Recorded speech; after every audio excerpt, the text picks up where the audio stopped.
It might be the most frustrating way to lose a baseball game. Brian Wu lost 2-1 to the Houston Astros today, as the Mariners also fall 2-1, despite nobody giving up an earned run on the Mariners. The Mariners had Brian Wu go 6 innings, 9 hits, 2 unearned runs, all given up in the second inning, which was really unfortunate.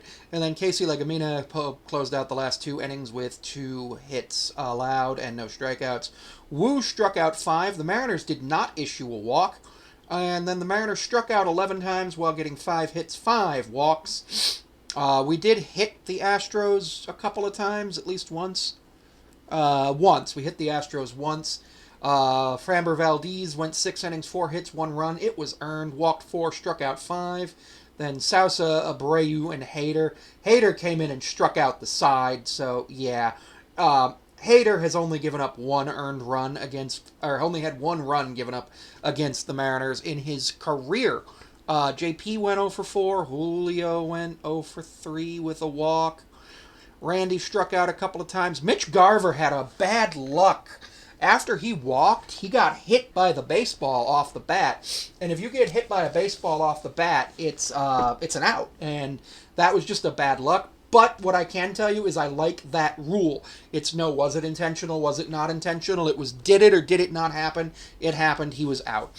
Randy Arozarena had a hit. Garver had a hit. Solano had 2 hits, raising his batting average to 162 and his OPS to 385, with 3 times on base and 4 plate appearances today.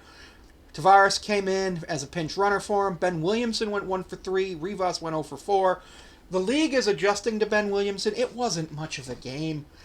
All the offense was in the first and second inning. I'm sorry, the Astros actually scored 2 in the bottom of the first after the Mariners went and just didn't do well. And then the Mariners came in, and then Randy Arozarena tripled, and then, yeah, I don't actually know how they ruled this. Mitch Garver grounded out, so they didn't rule it. It was an RBI ground out. RBI ground out for Garver, not a sacrifice, which was no fun for us. Overall, just a rather boring game. Yeah, it was a pitcher's duel, but it was more in the sense that it was a really boring game. And I got into it for a little bit, like when I was like, oh, maybe we're going to get it, but no. It just dragged on. It started at 4 o'clock my time and ended at like 6:50. 5:10, 6:10. It was almost a 3-hour game for no reason. There was like nothing going on. Julio had what I thought was a great basket catch, but unfortunately it was not. It was ruled out at first, but it did hit the ground. And the replay was actually pretty quick about it.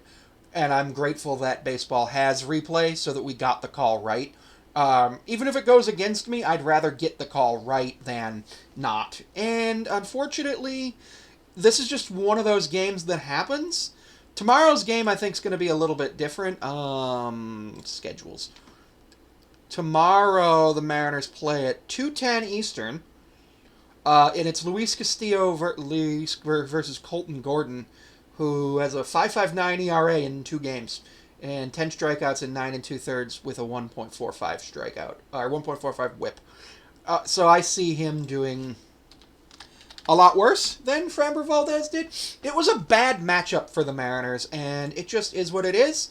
Mariners are guaranteed to have a winning road trip, though, so yep. Brian Wu falls to 5-2 on the season. He does have his 10th consecutive to start the season, 6 or more innings start. Super happy that Brian Wu is really coming in. He was a big risk coming out of school, having already had a Tommy John surgery.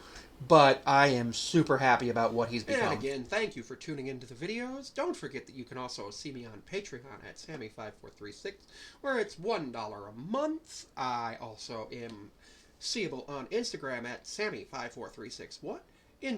TikTok at Sammy5436. I'm on Blue Sky at Sammy5436, though I don't use that often.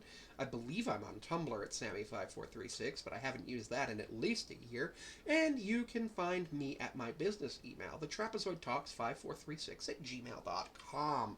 Any information you need to send to those business emails will be looked at. I generally look at my business email on Wednesdays and Sundays, so just do be advised that I do not always have the ability to respond immediately, but if you do send a email to my business email, and as long as it's not offensive, I will respond if it's something I'm interested in with something positive, and if it's something I'm not interested in, I will thank you for your email and go ahead and say that there may be a future opportunity for us to collaborate if that's something you're interested in.